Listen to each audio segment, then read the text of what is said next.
Respectez vos vœux. Respectez vos vœux. Tel est intitulé le thème de la méditation de ce jour.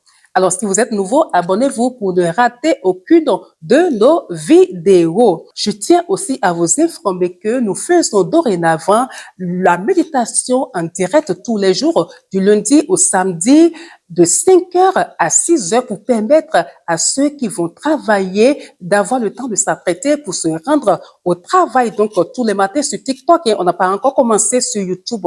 Le temps viendra par la grâce de Dieu. Mais pour le moment, c'est uniquement sur TikTok tous les matins de 5h à 6h, juste 1 heure.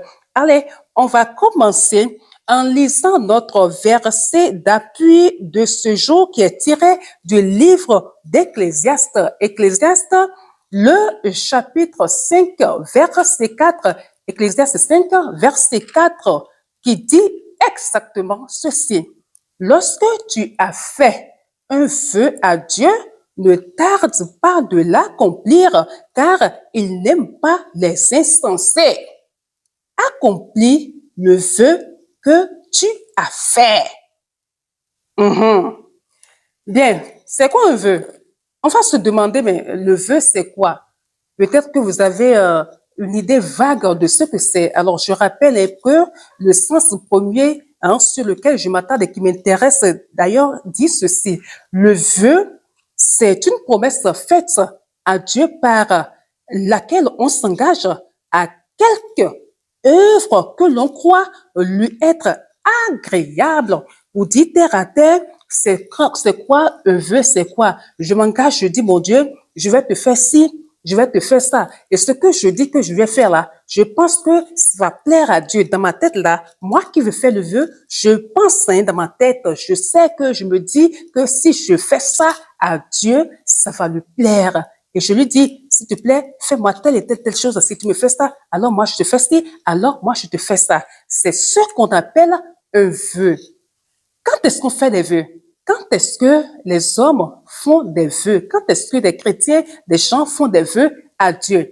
On a vu que il y a dans deux cas principaux. Le premier, c'est dans les cas où on est confronté à une situation qui dépasse notre entendement, qui nous dépasse, où on se dit, mais si Dieu n'intervient pas, mais par soi-même, on n'arrivera pas à la résoudre. On ne trouvera jamais de solution. Et franchement, peut-être que c'est une guerre, peut-être que c'est un combat. Bref, c'est une situation, je ne dirais pas catastrophique, mais extrêmement difficile à gérer, auquel on ne trouve pas soi-même de solution. Alors là, on se présente devant Dieu avec des promesses. Mon Dieu, si tu me fais ci, je vais te faire ça. Si tu fais ci, je vais faire ça. Et il y a aussi des promesses que les gens font quand ils veulent obtenir quelque chose, une faveur de Dieu, de la part de Dieu. Alors, ils disent aussi, Dieu, si tu me donnes ça, je te donne ça en retour. Donne-moi ci et je te donne ça en retour. Si tu me donnes ça,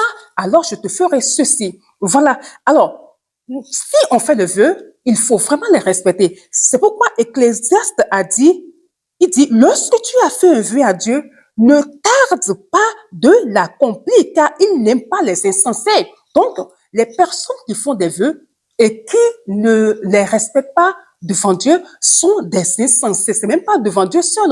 Si devant déjà nous les hommes, devant à nous les hommes, tu fais un vœu et que tu ne l'accomplis pas, regarde comment ça nous fait mal. Regarde comment on considère les gens qui se comportent ainsi. À plus forte raison, à notre Dieu, nous sommes faits à son image et ça le fait mal. Et ces gens, il les classe parmi les insensés. Avant de faire des vœux, il faut vraiment réfléchir parce que le constat est que beaucoup font des vœux à tout va. Ils ne réfléchissent pas beaucoup avant de sortir des choses de leur bouchon. C'est pour cela qu'il ne faut jamais se presser d'ouvrir sa bouche pour dire à Dieu, je te ferai ci, je te ferai ça. Et il faut réfléchir.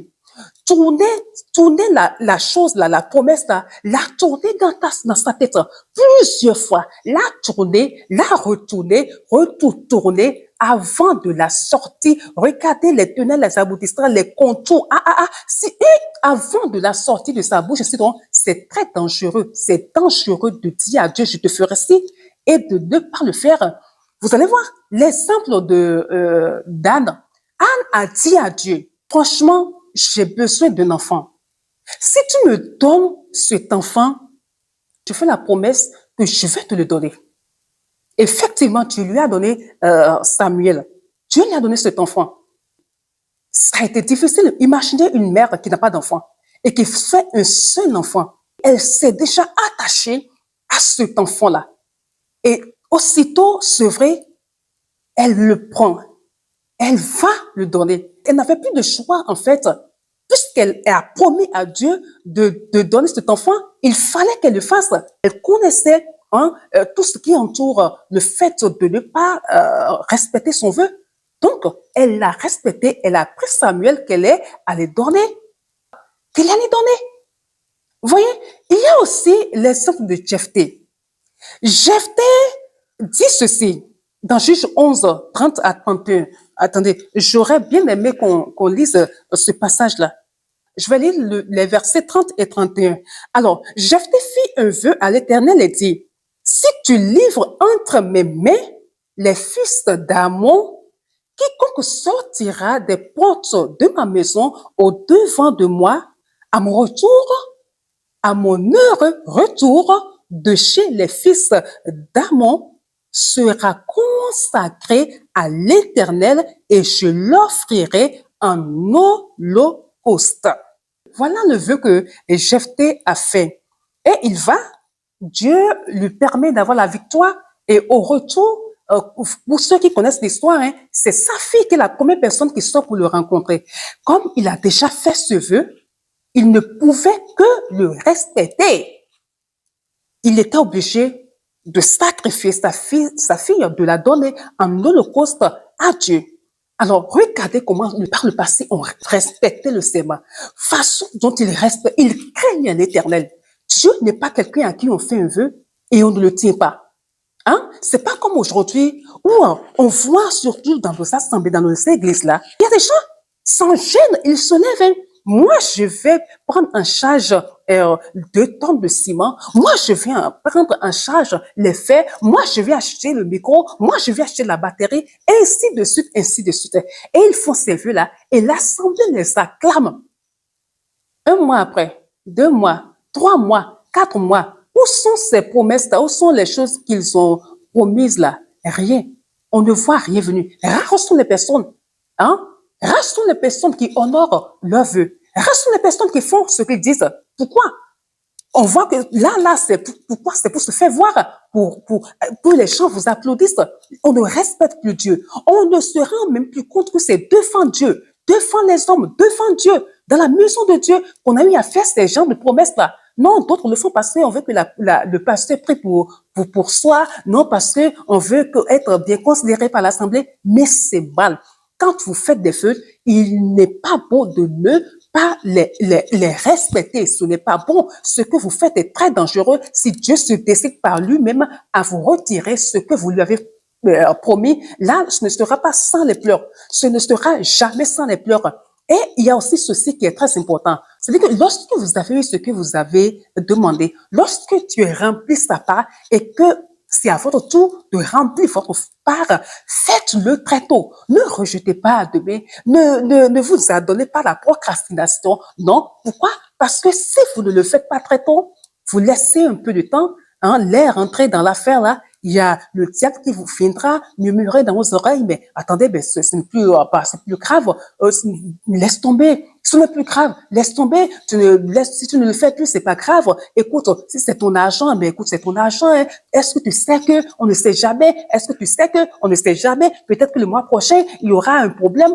tu ne pourras pas faire ça, bref, tellement d'arguments dans tes oreilles que tu finiras par manquer à tes obligations, tu finiras par manquer à ta parole. Tu ne feras pas ce que tu as dit à Dieu que tu vas faire. C'est très dangereux. Et comme j'ai dit tantôt, c'est que si Dieu lui-même se charge de vous prendre ce que vous avez promis, c'est avec des pleurs. Donc, soyez diligents, soyez très, très pressés, très, très pressés à faire votre part lorsque Dieu fait la sienne.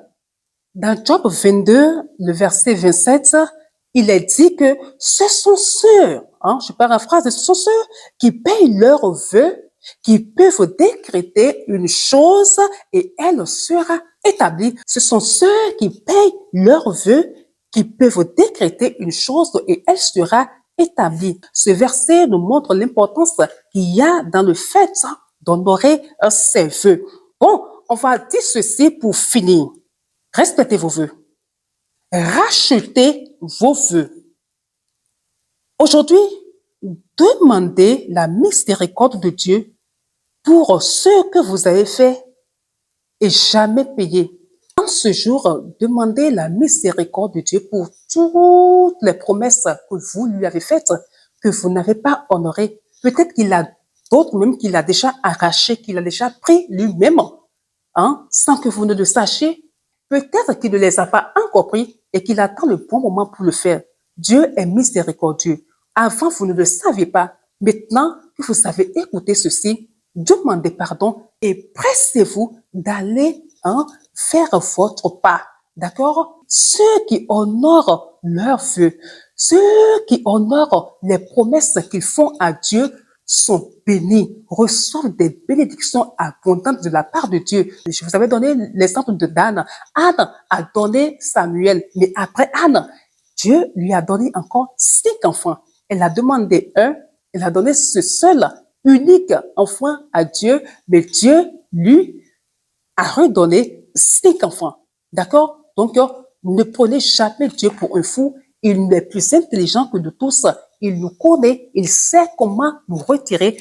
De toute façon, tout ce qu'il nous a donné lui appartient. Donc, il peut les retirer sans notre avis. Donc, attention à nous. Je récapitule pour dire ceci. Avant de faire des vœux, réfléchissez beaucoup. Retournez plusieurs fois votre vœu, là, ce que vous voulez dire, là. Tournez ça plusieurs fois. Ne soyez pas pressé dans votre bouche, avant de la faire sortir. Et lorsque vous la faites sortir, lorsque vous faites sortir ce vœu, ce souhait, et que Dieu fait sa part, cela se réalise, empressez-vous, faites vite de faire votre part. Allez, on s'arrête ici, et on va se dire à demain par la grâce de Dieu pour un autre thème. Bonne journée à vous. Shalom.